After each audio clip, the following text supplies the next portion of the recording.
बिस्मिल्लाहिर्रहमानिर्रहीम।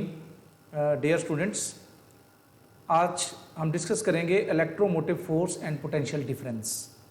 Chapter number 13 को हमने कंटिन्यू किया हुआ है और ये हमारा लेक्चर नंबर 28 है सेकेंड ईयर फिजिक्स का।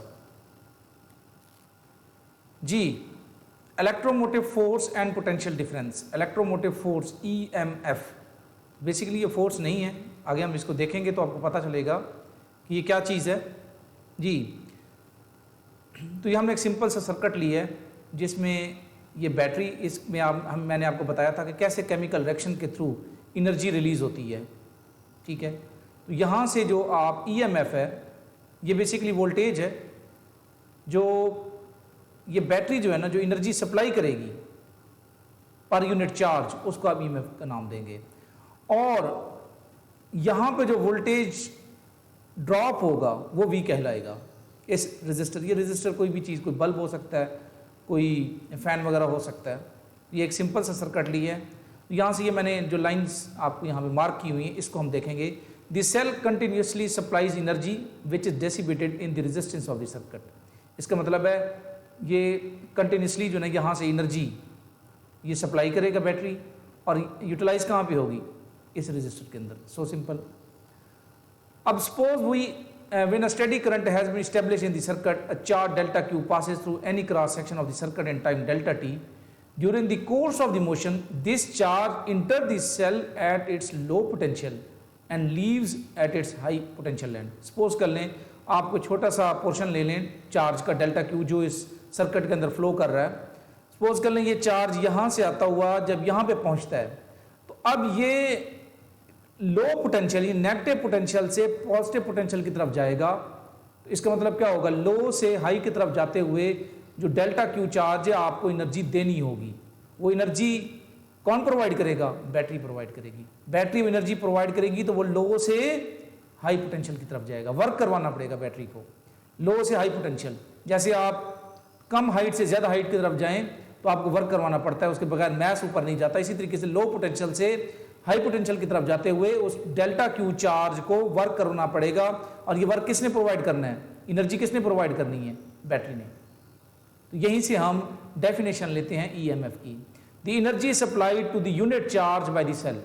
अगर आप चार्ज 1 यूनिट ले लें और उस चार्ज को एनर्जी सप्लाई करें, क्योंकि उसने लो पोटेंशियल से हाई पोटेंशियल की तरफ जाना है, तो उसको आप क्या नाम देंगे? EMF का। बेसिकली ये वोल्टेज है, ठीक है। या दूसरे अल्फाज में आप एनर्जी पर यूनिट चार्ज की बात भी इसमें कर सकते हैं। तो work done per unit charge या एनर्जी जो आप सप्लाई करेंगे पर यूनिट चार्ज, ये EMF को शो कर रहा है, एनर्जी को शो नहीं कर रहा है, ये याद रखिएगा। तो ये डेफिनेशन आपसे पूछी जा सकती है और उम्मीद है ये बात भी आपको समझ आ गई होगी। Energy supplied to unit charge by the cell, ठीक है, it is called EMF of the source. और यहाँ पे सोर्स क्या हमारे पास? ये सेल है। क्लियर होगी बात? और आगे बढ़ते हैं। Like other components in a circuit, cell also offer some resistance. This resistance is due to electrolyte present between the two electrodes of the cell and is called internal resistance of the cell. ये internal resistance की definition है।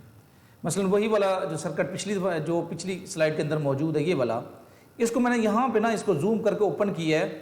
इसके अंदर एक चीज़ का मैंने इजाफा कर दिया। इसके अंदर ना मैंने सिंबल के तौर पे यहाँ एक internal resistance small r show कर दी है। जब मैंने आपको इलेक्ट्रोलाइट या जब हमने सेल या बैटरी को डिस्कस किया था कि केमिकल रिएक्शन से कैसे एनर्जी रिलीज होती है, तो वहाँ मैंने आपको एक और कंसेप्ट भी दिया था। अगर मैं यहाँ पे इसको दोबारा बनाऊँ ताकि आप इसको थोड़ा सा समझ सकें। ये सपोज कर लें इलेक्ट्रोड है, तो यहाँ पे सपोज कर लें केमिकल रिएक्शन होता है और ये इलेक्ट्रॉन या चार्जेस यहाँ से फ्लो करते हैं, ये फ्लो करते जा रहे हैं और इस इलेक्ट्रोड तक पहुँचेंगे। उसके बाद फिर एक्सटर्नल सर्किट से होते हुए फिर ये दूसरे इलेक्ट्रोड की तरफ आएंगे, तो इनका सर्कल कंप्लीट होगा।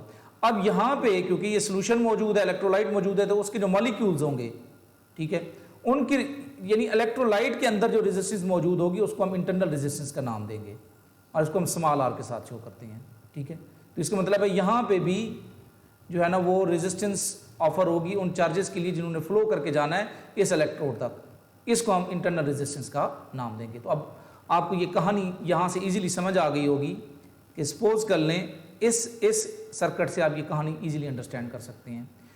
टोटल एनर्जी कौन प्रोवाइड कर रहा है? बैटरी। अब सपोज कर लें ये बैटरी यहां से करंट फ्लो करना शुरू हुआ और इस रेजिस्टर के अंदर कुछ वोल्टेज का ड्रॉप हुआ। वोल्टेज ड्रॉप किस चीज की इक्वल होता है? I multiplied by R। और फिर कुछ वोल्टेज ड्रॉप होगा उस सेल के अंदर यहां पे, यानी एक तो ये हो गया ना, ये R है, ये R है, और यहां पे I भी अगर मैं लिख लूं I मल्टीप्लाइड बाय R, तो ये वोल्टेज ड्रॉप V कहलाएगा, यहां पे वाला V कहलाएगा। दूसरा वोल्टेज ड्रॉप कहां पे है? दूसरा वोल्टेज ड्रॉप होगा इस इलेक्ट्रोलाइट के अंदर। क्यों? वोल्टेज ड्रॉप कैसे मेजर करते हैं? करंट को रेजिस्टेंस से मल्टीप्लाई कर दे। तो यहाँ रेजिस्टेंस कौन सी है? इसको हमने स्मॉल r से शो किया हुआ है। करंट वही है क्योंकि ये सर्कल मुकम्मल हो रहा है, करंट यहाँ भी क्या होगा? I। तो I मल्टीप्लाइड बाई R। तो इसका मतलब ये हुआ, तो ये जो इक्वेशन यहाँ पे लिखी हुई है ये बेसिकली ये है, ये जो नीचे लिखी हुई है ना, टोटल एनर्जी सप्लाई कौन कर रहा है? बैटरी। इसमें से कुछ हिस्सा कहाँ पे यूज हो रहा है? कुछ हिस्सा वोल्टेज ड्रॉप यहाँ पे होगा और रिमेनिंग वोल्टेज ड्रॉप कहाँ पे होगा? रिमेनिंग वोल्टेज ड्रॉप सेल के अंदर होगा, IR। अब आपको ये बात समझ आ गई होगी। आई थिंक मैंने नेक्स्ट स्लाइड पे भी ये चीज़ बनाई हुई है। अब हम वहाँ पे देखते हैं इसको। ये देखें, total energy equals to IR voltage drop across resistor, ये एक्सटर्नल सर्किट की बात हो रही है, प्लस IR वोल्टेज ड्रॉप कहाँ पे? उस सेल के अंदर ड्यू टू इलेक्ट्रोलाइट।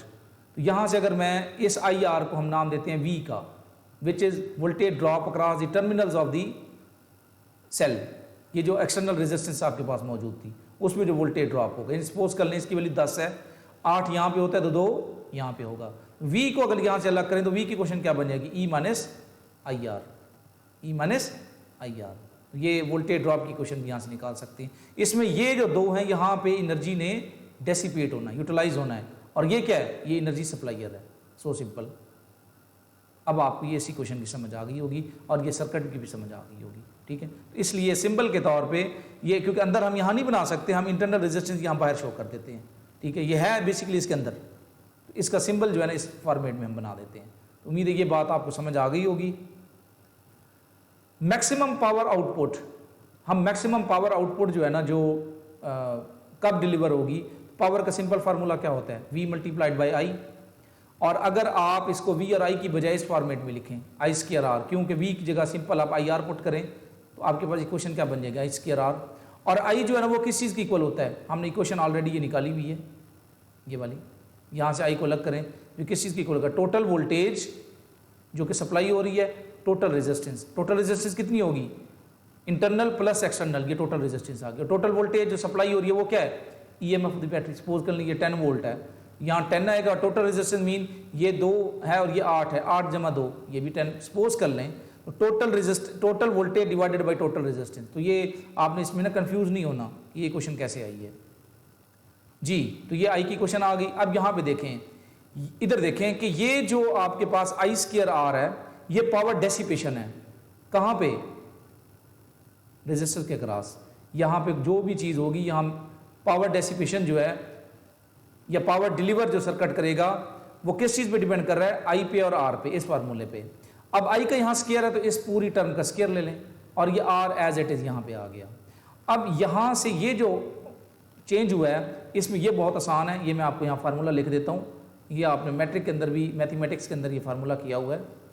आपने वहाँ पे किया था A प्लस, ये लिखने की ज़रूरत नहीं है, जस्ट आप याद रख लें A प्लस B इसका स्क्वायर, ठीक हो गया। और उसके बाद माइनस A माइनस B इसका square equal to 4AB equals to 4AB, ठीक है। ये इक्वेशन। अब यहाँ पे देखें, इस माइनस वाले टर्म को इधर ले जाएं तो यहाँ पे A जो है ये बड़े R को शो कर रहा है और B जो है ये छोटे R को शो कर रहा है। तो ये देखें R प्लस R स्क्वायर की जगह, यानी इसको मैं इधर लेके जाऊं तो A प्लस B का स्क्वायर किस चीज़ की इक्वल आ जाएगा? A माइनस B होल का स्क्वायर प्लस 4AB। तो ये देखें A माइनस B होल का स्क्वायर प्लस 4AB। बहुत क्लियर है, इजीली आपको ये बात समझ आ गई होगी। इसको अगर आगे सॉल्व करना है तो हमने नेक्स्ट स्लाइड यूज़ की हुई है, उसको देखें यहाँ। ये देखें अब हम यहाँ से इसको सॉल्व करते हैं। ये वही क्वेश्चन है, अगर एक्सटर्नल रेजिस्टर और इंटरनल रेजिस्टेंस दोनों इक्वल हो जाएं तो जो मैक्सिमम पावर जो है ना वो सिस्टम से उस सर्किट के अंदर डिलीवर होगी। कब? जब बड़ी रेजिस्टेंस किसकी इक्वल हो जाए? छोटी रेजिस्टेंस के। तो अब जहां जहां पर भी छोटा आर है वहां बड़ा आर लिख दें, या उल्टा भी कर सकते हैं आप। मैंने क्या किया, इस आर की जगह बड़ा आर जब लिखूंगा तो आर माइनस आर, ये टर्म क्या हो जाएगी? 0 हो जाएगी। और इस आर की जगह जब बड़ा आर लिखूंगा तो ये क्या बन जाएगा? 4r का स्क्वायर। ये देखें, इस आर से ये आर कैंसिल हो गया, तो मैक्सिमम पावर यहाँ मैं लिखूंगा, ये मेरे पास मैक्सिमम पावर है, ये वाली value, this is maximum power. तो मैक्सिमम पावर किस चीज़ की इक्वल आ गई है? E square over 4r। ये ऑब्जेक्टिव में भी आपसे पूछा जा सकता है कि मैक्सिमम पावर किस चीज़ की इक्वल है? ई स्क्वायर, ये क्या चीज़ है? EMF of the battery divided by 4r। और ये कब हासिल होती है? जब एक्सटर्नल रेजिस्टेंस और internal resistance of the cell ये दोनों क्या हो जाएं? इक्वल हो जाएं।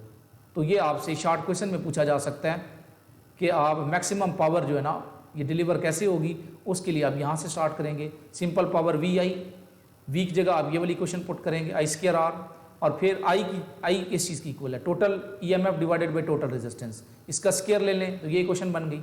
और यहाँ से ये मैथमेटिकल वे से आपने इसको 2 टर्म्स के अंदर तकसीम कर लिया। उसका फ़ायदा क्या हुआ? फ़ायदा ये हुआ कि जब आप आर को आर की इक्वल लिखेंगे तो ये टर्म कैंसिल हो जाएगी, यानी अपनी मैथमेटिक्स आपने थोड़ी सी आसान की है। ठीक है, तो this is all about our today lecture।